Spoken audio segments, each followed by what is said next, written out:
pôr para gravar. Então pode ler.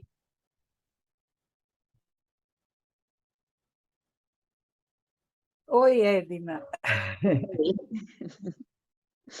Oi, todas. Eu. Bom dia, Nina. Saudades. Bom dia, bom dia. Hoje eu disse, vou ficar, vocês vão embora andando e eu vou ficar hoje.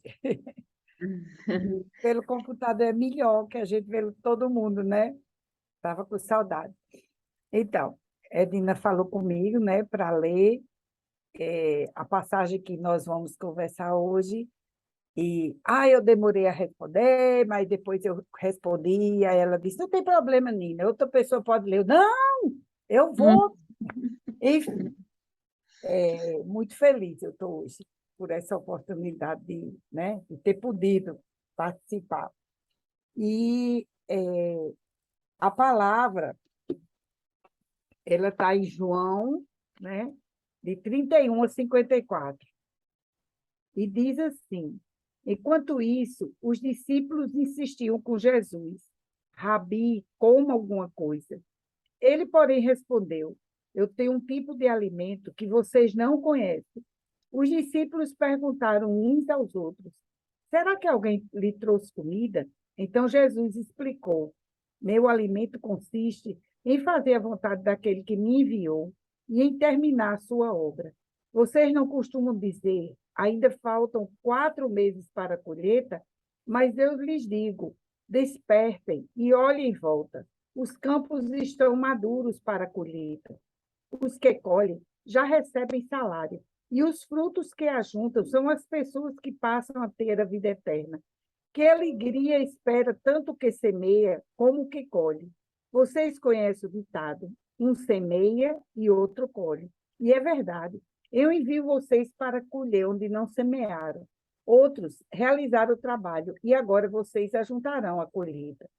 Muitos samaritanos do povoado creram em Jesus por causa daquilo que a mulher relatou.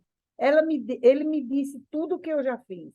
Quando saíram para vê-lo, insistiram que ficasse no povoado. Jesus permaneceu ali 2 dias e muitos outros ouviram sua palavra e creram.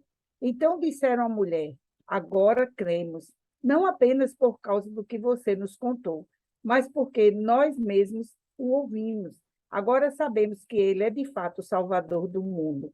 Depois daqueles 2 dias, Jesus partiu para a Galileia. Ele mesmo tinha dito que um profeta não é honrado em sua própria terra.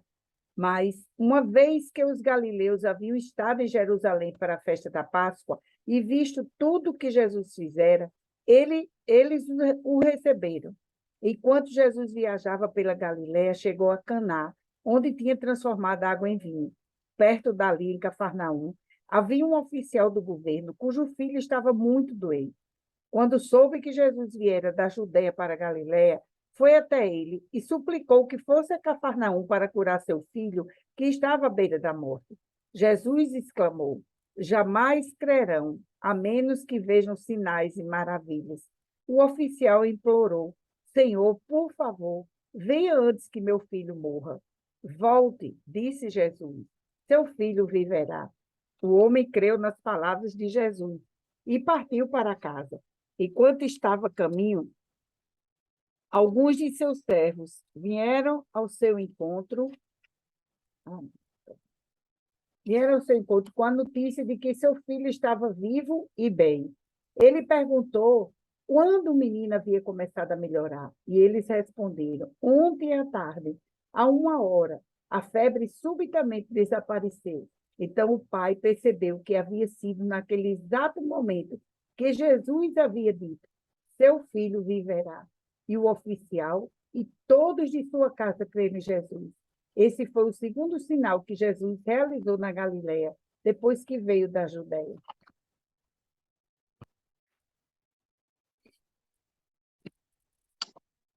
Pode continuar falando, Nina.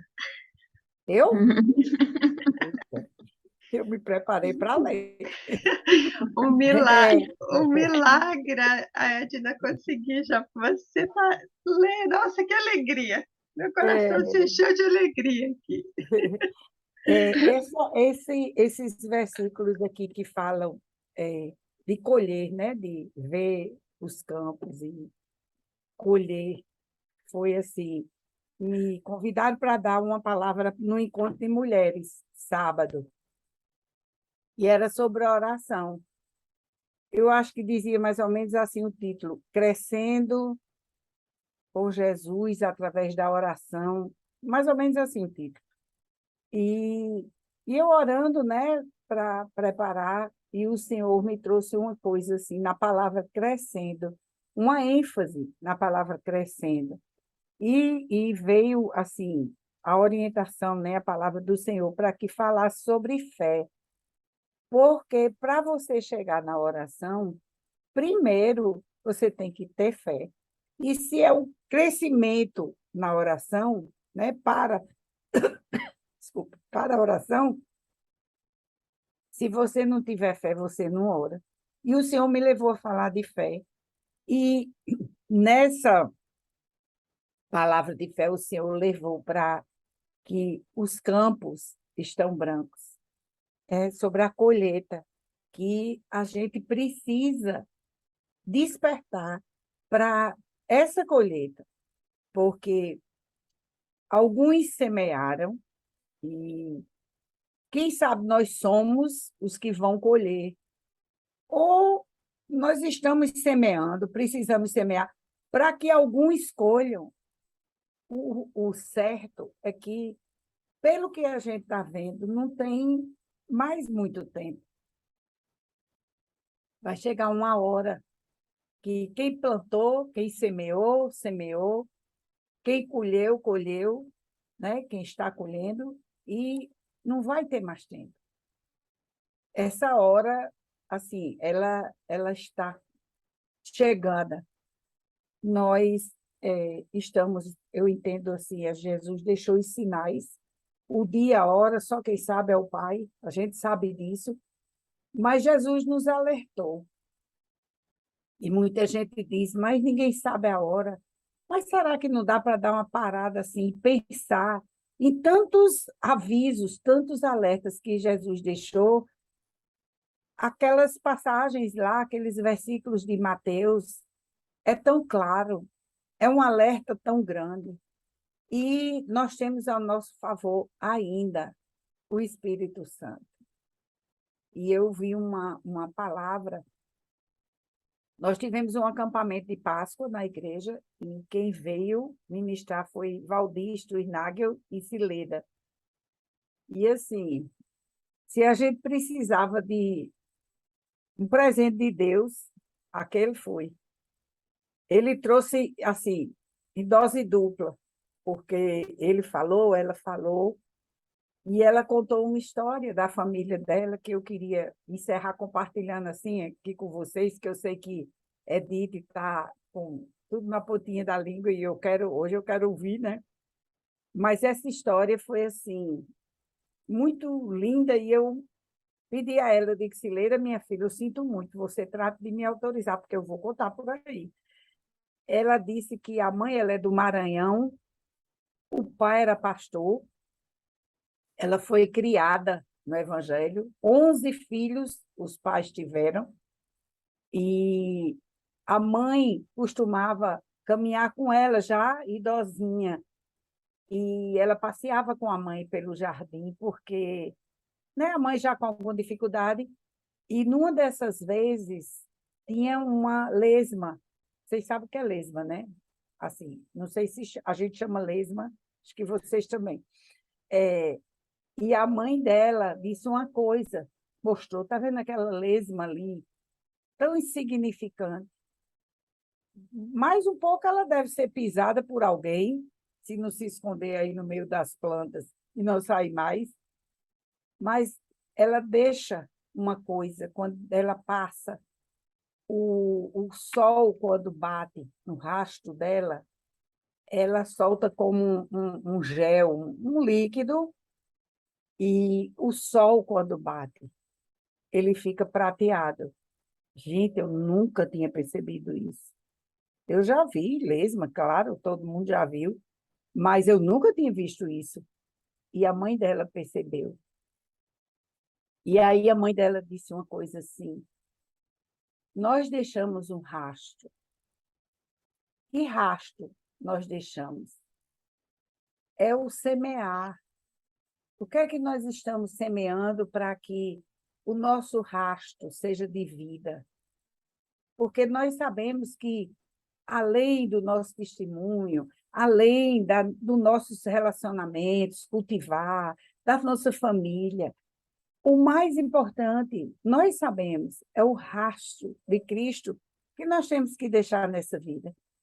E eu compartilhei uma coisa com ela, porque ela disse assim: nós podemos deixar um rastro de prata ou um rastro muito feio, de uma cor muito cinza.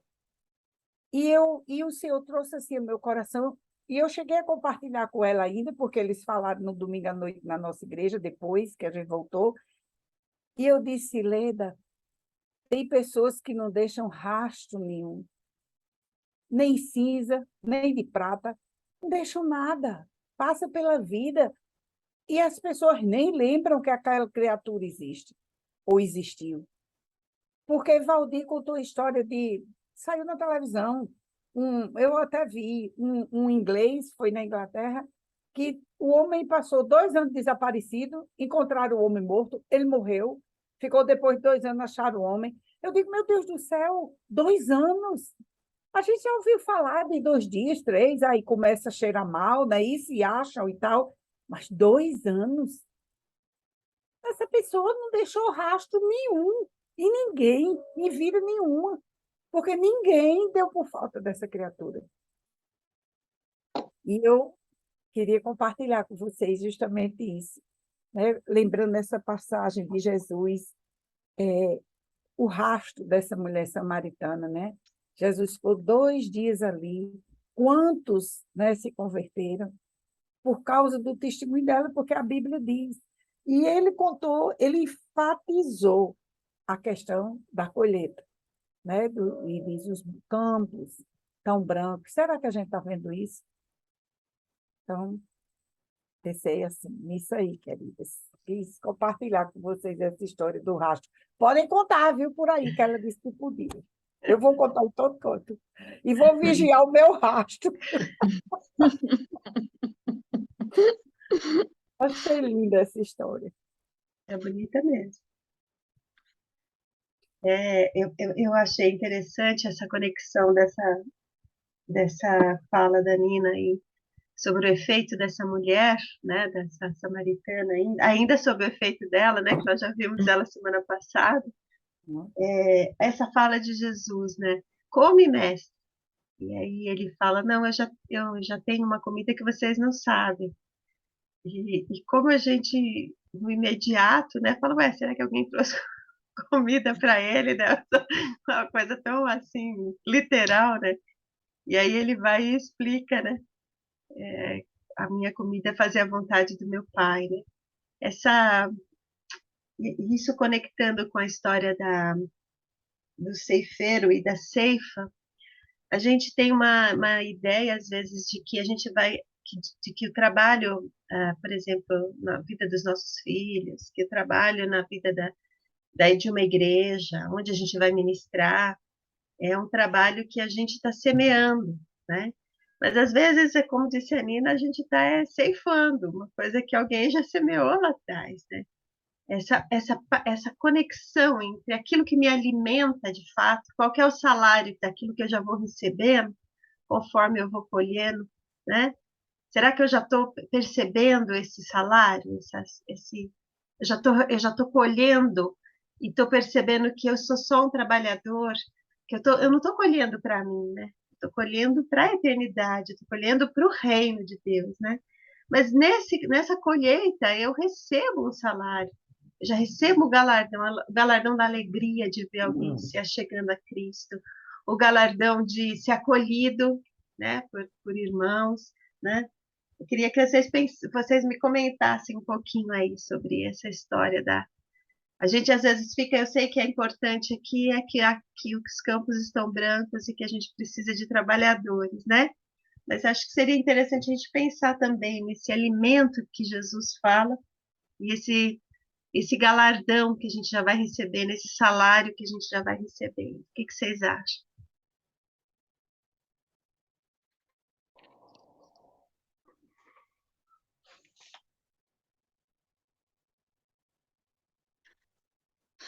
Edith, eu vou falar aqui, né, que eu achei interessante você falar nisso, né? Eu achei interessante que o foco, tanto da mulher samaritana, como nessa primeira parte aqui, que ele fala do alimento, o foco de Jesus era, a princípio, ele sentiu sede, sentiu cansaço, sentiu fome, mas ele estava focado em fazer o trabalho de Deus, né? O importante para ele não era só a sua questão física, sua necessidade física, mas está fazendo a vontade de Deus. E ele priorizava isso na vida dos seus discípulos, porque seriam eles que continuariam o trabalho que foi começado, né? Então, eles viram, eles sentiram e eles estavam aprendendo com Jesus e sabiam que eles teriam um trabalho a ser realizado, né? Que seria a continuidade do ministério de Jesus, né? Então, eu estudando ontem, eu comecei a perceber isso, que o trabalho ele nunca para, né? Ele começou há 2000 anos atrás, né? É, os discípulos aprenderam, né? E os discípulos começaram a dar continuidade, né? E Deus estava com os discípulos em todas as diversidades que eles estavam passando, porque eles passaram por diversidade, mas eles continuavam firmes naquilo que eles tinham recebido, né? Porque Deus não esquece dos seus, Ele é galardoador daqueles que o temem, né? Tanto é que a gente ouve falar desses feitos, né? De Jesus que subiu ao céu e dos seus discípulos que ficaram, porque Deus continua a trabalhar na vida deles, em nossa vida, né? Porque Ele não nos esquece, né? E o nosso trabalho, aqui, como Jesus fala, o trabalho dele, a fome dele, é fazer a vontade do Pai, né? E nós continuamos a fazer, de forma, às vezes, relapsa, né? Mas nós continuamos a fazer a vontade do Pai, né? É, pensando sempre nessa questão do galardão que Deus tem preparado para nós, né? Porque não é fome e sede física, mas é fome e sede de fazer a vontade do Pai. Amém, amém. Isso aí. Essa necessidade de participar do reino, né? Eu acho que é isso que Jesus está destacando aí. Nós temos, quais são as nossas necessidades, né? Participar do reino, é fazer a vontade de Deus, ou é cumprir alguma coisa minha, interior, né? Tem um grupo, os morávios, não sei se vocês já ouviram falar, que eles né, levavam a palavra de Deus para um grupo missionário assim muito corajoso, né, muito ousado. E tem uma fala que eu li num texto deles que achei bem interessante, que fala assim, às vezes a gente vai achando que, por exemplo, um missionário, né, ele vai achando que ele vai iniciar a obra, né, e na verdade ele só vai para continuar a obra que o Espírito Santo já estava fazendo lá, porque quando ele é designado aí, é porque já existe lá onde ele vai um povo de fé que precisa conhecer a verdade. Mas já existe um povo que clama, que tem fé, né? Então, eu acho interessante a gente pensar que dentro do reino de Deus, nós temos uma importância bastante grande, que é obedecer à vontade de Deus. Essa é a nossa importância dentro do reino, é estar sensível a ouvir e estar sensível aí, né? Aquela mulher ouviu e aquela mulher foi, né? E daquele que ela ouviu e que ela foi, muitos vieram até Jesus. Olha que interessante, né? E agora também tem a questão aí deles serem samaritanos e eles pedirem para Jesus ficar com eles 2 dias, né? E Jesus fica com ele 2 dias, com eles lá 2 dias. né? Fica numa cidade samaritana. Você vê, também não tem um padrão. Às vezes a gente, quando vai, acha que tem um padrão, tem um povo certo para ouvir, né? A gente acha que é um campo certo que a gente vai colher, né? Quando Jesus fala com Nicodemos que o Espírito sopra onde quer, esse reino de testemunhas é um reino que sopra onde quer e não é onde a gente acha que é, né? Mas, mas tem a ver com o que a Nina disse no começo sobre a fé, esse se lançar em fé, né? Essa ceifa precisa de ceifeiros que acreditem na boa vontade do Pai, na boa, perfeita e agradável vontade do Pai. Às vezes a gente olha e não percebe isso, mas a gente precisa crer. Fala, Edna. Os sacerdotes, os fariseus, eles queriam ver para crer, né? No caso da mulher samaritana, ela não viu e creu, e acreditou. E no nosso caso, nós também não vimos, mas nós cremos, porque nós estamos lendo, é, temos o conhecimento da letra, mas nós cremos que isso acreditou, que isso aconteceu, né? Então, eu acho que é isso, acho não, tenho certeza que é isso, porque se ela ouviu e acreditou sem ver, ela só ouviu, nós hoje também ouvimos e nós acreditamos no que aconteceu, e nós cremos no que aconteceu, sem precisar ver. E acho que isso é fé, né? E quando a gente vai falar aqui do oficial, ele também tem a mesma postura. Ele ouviu, creu, foi. Ele não precisou ver, né? Como a gente não precisa ver. Às vezes, eu vou contar uma experiência, teve esses dias aí, eu estava no culto de oração de quarta-feira, me pediram, olha, a gente tem um senhor que ele está no estado terminal, está no hospital em Boimirim, e eu, como estou em casa, eu lancei o seguinte propósito a Deus: tudo que vier para me fazer, eu vou fazer, né? Independente do que seja. E eu estava no culto de oração, né? E eu falei assim, precisa de alguém lá falar de Jesus, porque ele quer ouvir falar de Jesus. E eu fui lá falar de Jesus, porque eu estava com o tempo disponível, fui lá. Quando eu cheguei lá, eu falei assim, gente, esse homem vai morrer. Esse homem vai morrer. E a moça que foi comigo falou assim: ah, não vou não, porque está chovendo muito. Eu falei assim: olha, se você não quiser ir, você fica em paz, mas eu vou, porque eu não quero, eu não quero essa vida na minha mão. Porque já me falaram que ele está no estado terminal, ele vai morrer. Eu não quero essa vida na minha mão. E eu cheguei lá e quando eu vi ele na UTI do Hemibamirim, com alimentação parental, né? Eu falei assim, gente, esse homem vai morrer, eu preciso falar urgentemente de Jesus com ele. E comecei a falar. E falei uma vez, e ele baixou a cabeça, e falei duas vezes, né? E fiquei ali conversando com ele do amor de Deus, do amor de Jesus Cristo, que nós somos pecadores. Comecei a conversar com ele. E fiz o trabalho, cheguei, desci, falei assim, ele vai morrer, esse homem vai morrer, né? E chegou na segunda-feira, recebi um telefonema que a família precisava entrar em contato com o hospital, né? Eu falei assim, gente, ele morreu. Ele morreu. Olha a minha falta de fé. Ele morreu. E quando foi na quarta-feira, eu cheguei, Natália, você tem notícia do seu Delcido? Eu falei assim, menina, eu vou te contar, você não... Eu falei assim, Deus é muito poderoso. Eu falei assim, mas ele não morreu? Se não, o seu Delcido saiu da UTI. Eu precisei ver para crer que Deus é poderoso. Sabe, eu fui lá porque eu tinha uma missão. Deus me colocou uma missão. Mas eu precisei ver, porque para mim o seu Delcido estava morto. Eu precisei ver o seu Delcido, saber que ele já está em casa, aquele homem moribundo. Precisei ver para crer. Aí eu fico pensando nessa mulher samaritana, ontem eu estava preparando, nesse oficial. Eles não precisaram ver e eles creram. Eu precisei ver para poder crer no poder de Deus.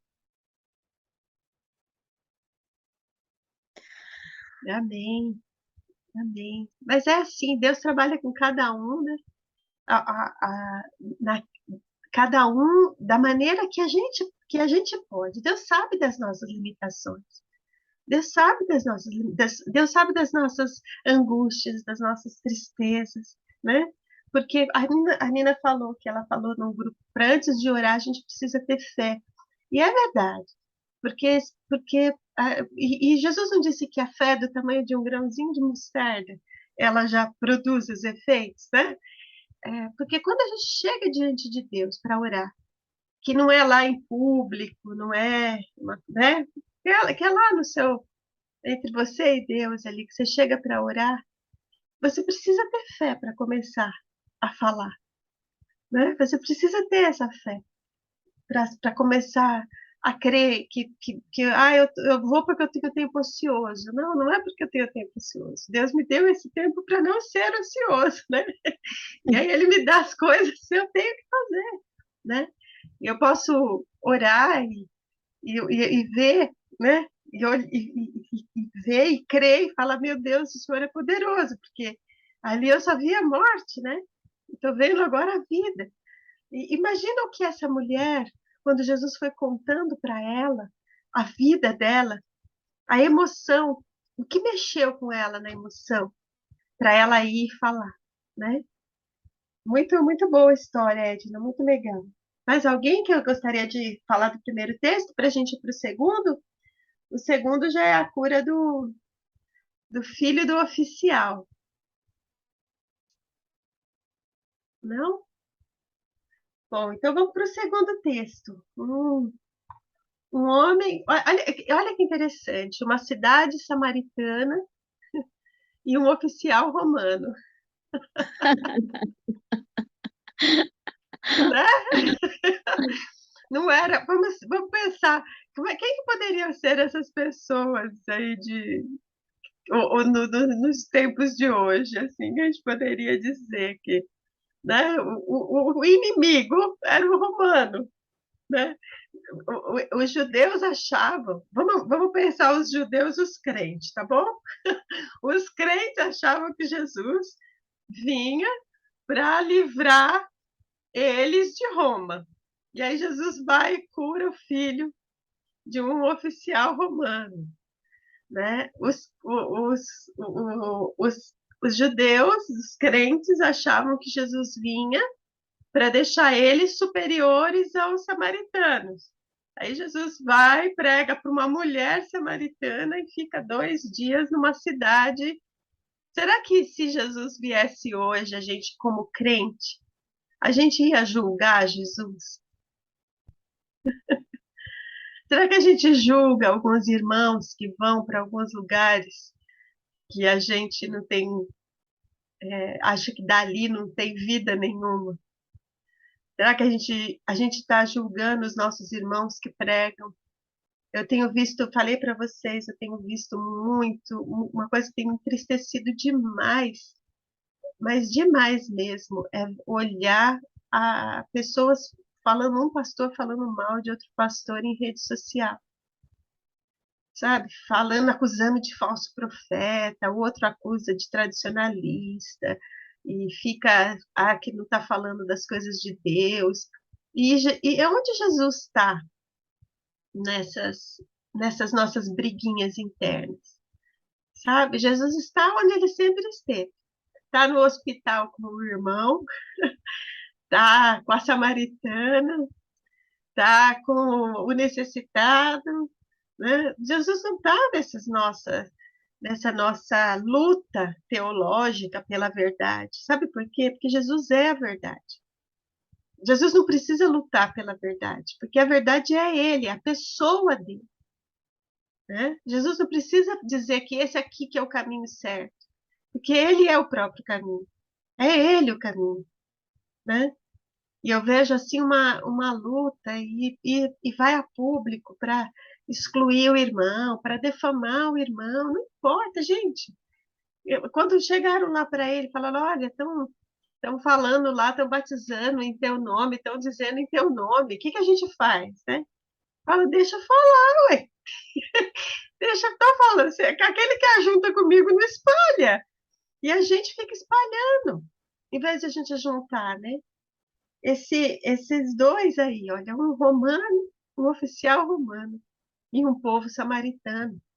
Não é gente da nossa laia, não é gente da nossa estirpe, né?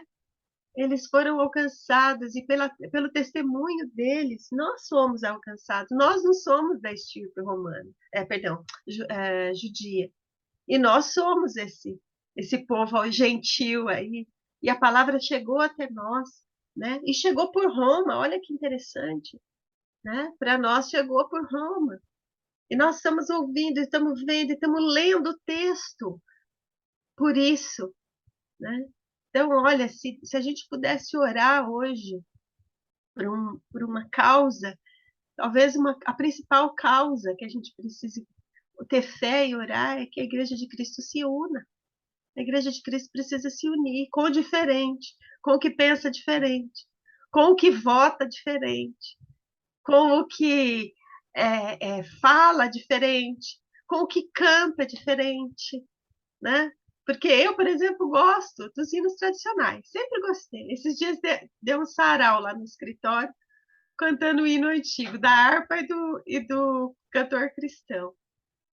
Mas tem gente que gosta de rap. A Císera, eu acho que gosta de rap. Estou entregando a Císera aqui. Tem gente que canta diferente, ele está louvando a Deus. Eu não sou o dono do louvor de Deus. O louvor a Deus é a minha alma, são as almas carentes dele, que quando se deparam com a grandeza dele, se expressam, né? É você, Císera, estou te entregando aqui que gosta de rap? Mais ou menos. Eu fico olhando se esse homem, quando ele vai buscar Jesus, ele vai buscar. Olha, um oficial romano não ia sair de Cafarnaum, ia até Caná da Galileia, se ele, primeiro, se ele não tivesse já visto muita coisa, né? Já tivesse ouvido muita coisa. E segundo, ele estava desesperado, ele estava carente, né? E ele vai e ele insiste. E Jesus tem uma fala aí no meio. Essa fala de Jesus aí no versículo 43. Então Jesus disse: se não virdes sinais e milagres, não crereis. Que é essa fala? Jesus está repreendendo esse homem, Jesus está falando, vocês estão precisando crer sem ver, Edna. Será que é isso que Jesus está falando? O que vocês acham que é essa fala de 43 aí? Eu estava vendo aqui, ele está falando com todos que estavam ali. Ele não estava falando com o centurião, mas estava falando com todos que estavam ao redor dele, né? Então, não era uma fala direta, mas ele estava repreendendo aqueles que queriam sinais, queriam sinais, mas não queriam acreditar na fala de Jesus. Eles queriam ver para depois crer. Então, ele está falando com todos que estavam ao redor dele, não só com o centurião. Mas será que é uma repreensão? Eu ia falar isso, que eu não entendi como uma repreensão. Eu entendi como uma afirmação de Jesus e até quando depois ele encontra os servos no caminho, né? Os servos também creem, né? Porque o homem falou, nossa, foi exatamente na hora que eu estava falando com Jesus que isso aconteceu, e sem ver, sem ouvir Jesus, mas por ver o que Jesus fez, aqueles servos do homem também creram, né? Então, nós somos humanos, nós temos 5 percepções, né? Olfato, visão, audição, e Jesus alcança todas elas, né? Alguns ouviram e creram, né? O oficial ouviu e creu. E os servos dele eu acho que viram, porque não ouviram Jesus falar, mas viram o menino se recuperar. E também creram por isso, né?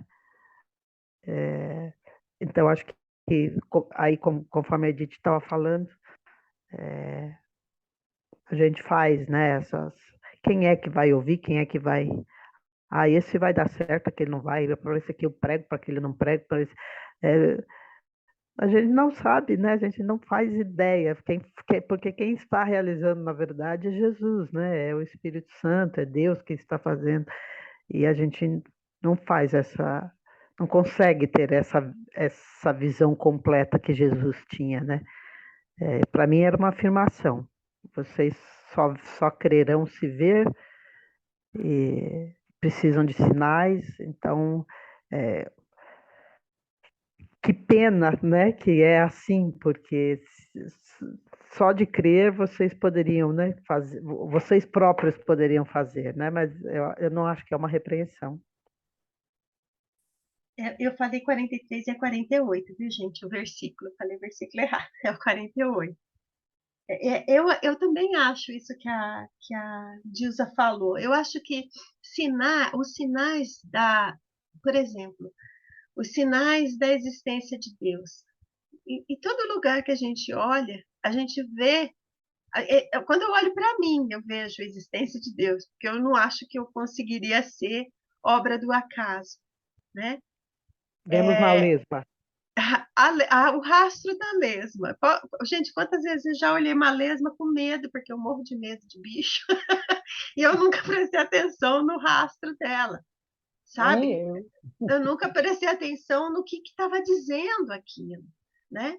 Mas aquele que tem fé, quando ele olha, ele enxerga, né? O problema é ficar. O problema não é você crer a partir do sinal e das maravilhas.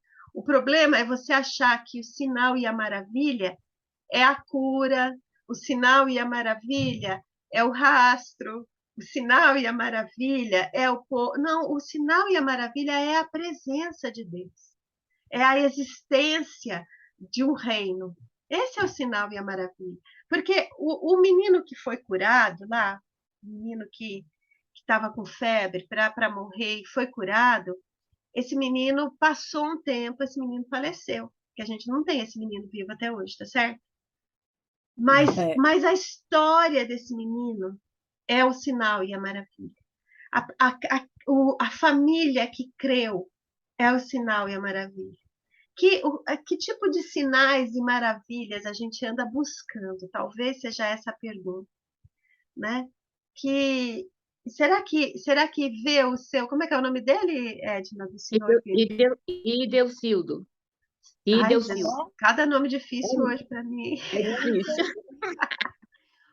Será que o senhor Ideucídio, Ideucildo, é. esse, Ideucídio, esse será que o veio seu do lado do mar.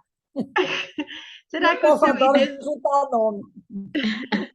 será que o seu Ideucídio em casa, ele ele é o sinal e a maravilha? É, quando ele é tocado, quando a alma dele é tocada. Não é só a cura dele, mas é o testemunho dele ter sido tocado, né? Por isso que às vezes a gente fica muito preso no resultado visível, né? Mas no momento em que ele é curado, a Edna toca ao céu. Será que foi só ele? Será que o milagre foi só na vida dele ou na vida dela que foi falar? A vida de todos que estavam ali. Né?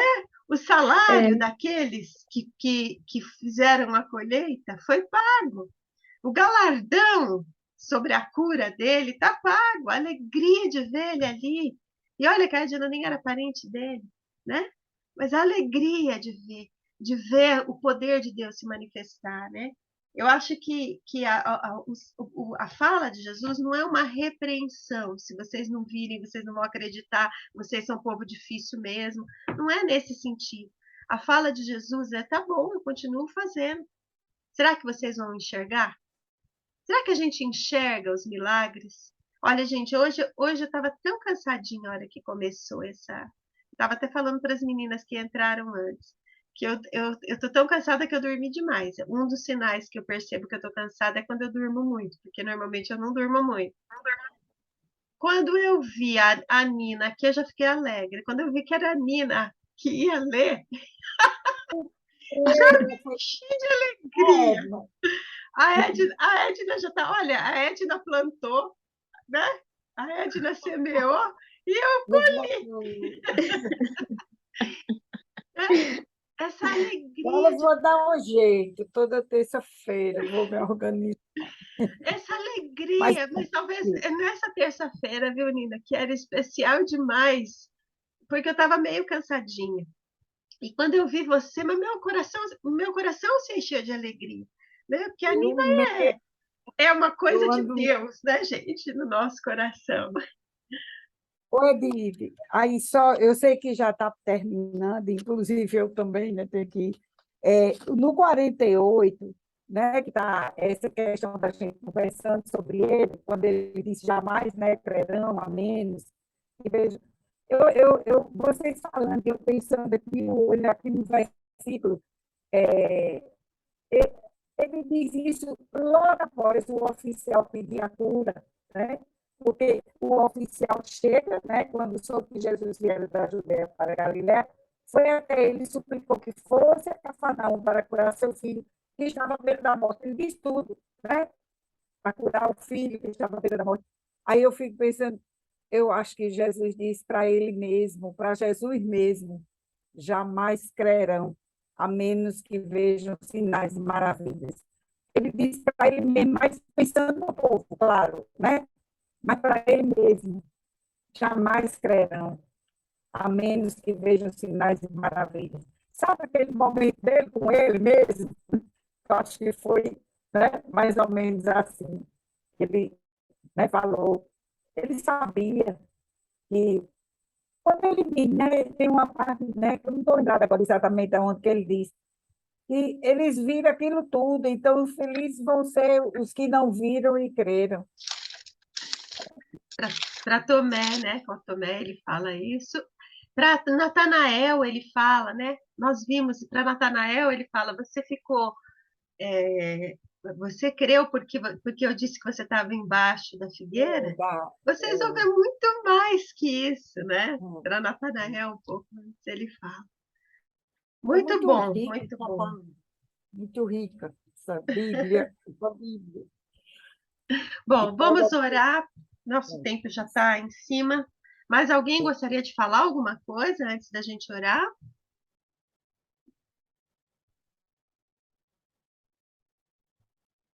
Não? Císera, você pode orar por nós hoje?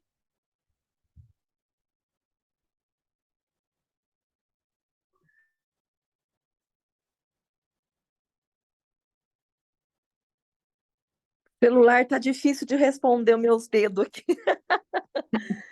Vamos orar, sim. Uma coisa que tem queimado no meu coração ultimamente, nesses últimos dias, é essa mudança que Jesus quer fazer no nosso olhar, gente. Se a gente não mudar o nosso olhar, a gente não consegue ver o que Jesus quer fazer. Eu tive o testemunho disso aqui na minha casa com uma coisa tão simples. Aqui em casa, todo mundo votou no Bolsonaro. Todo mundo votou nele. Não tem nada a ver com o Bolsonaro, tem a ver com aquilo que a gente defendia. Então, nenhuma discussão de política aqui, gente, não é isso. E respeito, se você não votou nele, eu te respeito do mesmo jeito, não tem problema. Mas isso para a gente ficou no passado, aparentemente. Mas o Manuel, na semana passada, conversando com os casais, nós temos na quinta-feira aqui em casa 14 casais que a gente cuida da igreja, desde o mais novo até o mais velho. E aí, quando o Manuel falando, a gente falando sobre essa questão da sede, da fome, o Manuel falou assim, gente, eu vou confessar uma coisa para vocês, eu votei no Bolsonaro e eu esperei que o Bolsonaro ganhasse. E isso me deixou tão triste, tão triste, tão triste, que eu fiquei muito desanimado quando ele não ganhou. Ele não comentou isso comigo. Fiquei muito desanimada e perguntando como vai ser, o que vai ser do Brasil, o que vai ser dos meus netos, o que vai ser do meu trabalho, e aquele monte de o que vai ser. E nos últimos 2 domingos que eu estava em Mogi, com a Nathalie, internada lá, que eu fiquei lá, o Manuel foi para a igreja sozinho. E nesses 2 últimos domingos, gente, nós tivemos assim umas conversões assim extravagantes na igreja. Coisa de 30, 40 pessoas, a minha igreja não é uma igreja grande, mas 30, 40 jovens levantando as mãos e se rendendo para o Senhor. E o Manuel disse que aquilo ali pegou o coração dele e esmagou o coração dele. Quando ele viu aqueles jovens se rendendo, chorando, disse que o Espírito Santo falou para ele assim, você é tão desanimado por conta do seu Brasil, eu estou preocupado com o mundo, com as vidas. E eu continuo fazendo, independente de Bolsonaro ou Lula ou seja quem for, eu continuo fazendo. Olhe os seus olhos aonde eles estão. Isso para mim. E quando se fala assim, olhem, preste atenção, o texto falou isso para a gente. Olhe, preste atenção. Isso quer dizer que os nossos olhos não estão voltados para aquilo que é certo, para aquilo que deve ser olhado. Os nossos olhos, eles estão se perdendo, até mesmo com o nosso próprio umbigo. Isso é a verdade. E aí, de repente, Jesus pega essa situação e traz de volta. Olhe, e não é diferente o que ele fala para a gente no começo do texto. Preste atenção. Então, que o Espírito Santo comece a fazer isso com a gente. Comece a trazer os nossos olhos cativos a ele, sabe? Para que a gente possa ver o que realmente é importante, gente. O que é importante é vida. E a gente vê lá que os frutos, quando eles são verdadeiros, eles permanecem. E hoje a gente viu no texto que os frutos são as pessoas. Os frutos não são as coisas. Os frutos não são o trabalho, não é o dinheiro, não é o carro, não é a casa, não é nem a saúde. Os frutos são as pessoas. Isso são os frutos. Então, que os nossos olhos se voltem. E Jesus, como disse a Nina, Jesus está às portas, só não enxerga quem não quer. Nós estamos vivendo, gente, os últimos minutos da igreja na Terra. Dizem os historiadores dos grandes homens que nós não passaremos de 10 anos mais. Nós não teremos. Verdade ou mentira? Não sei. A gente não sabe o dia e a hora, mas a gente está vendo que não tem mais tempo. E aonde estão os nossos olhos? No dinheiro que a gente está guardando, no dinheiro que a gente tem, na saúde que a gente está perdendo? Não é nisso. É muito mais além disso, tá bom? Vamos orar, então. Eu tô que nem a Nina, eu não gosto de começar a falar, não, porque eu começo a falar e eu me empolgo, vou embora. Então, tem que parar. Acho que esse é mal, isso é mal de andar com a Nina. Vamos lá. Jesus, nós te amamos. Como nós te amamos.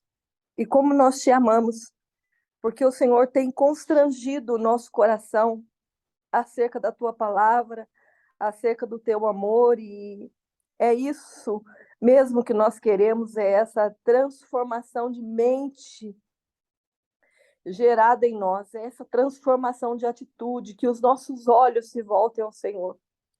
Que a gente entenda que tantas coisas que a gente valoriza, quando é colocado na tua presença e quando a tua justiça entra, não tem valor nenhum. E o que nós queremos, Jesus, é que a gente consiga, através do teu Espírito Santo, começar a deixar um rastro.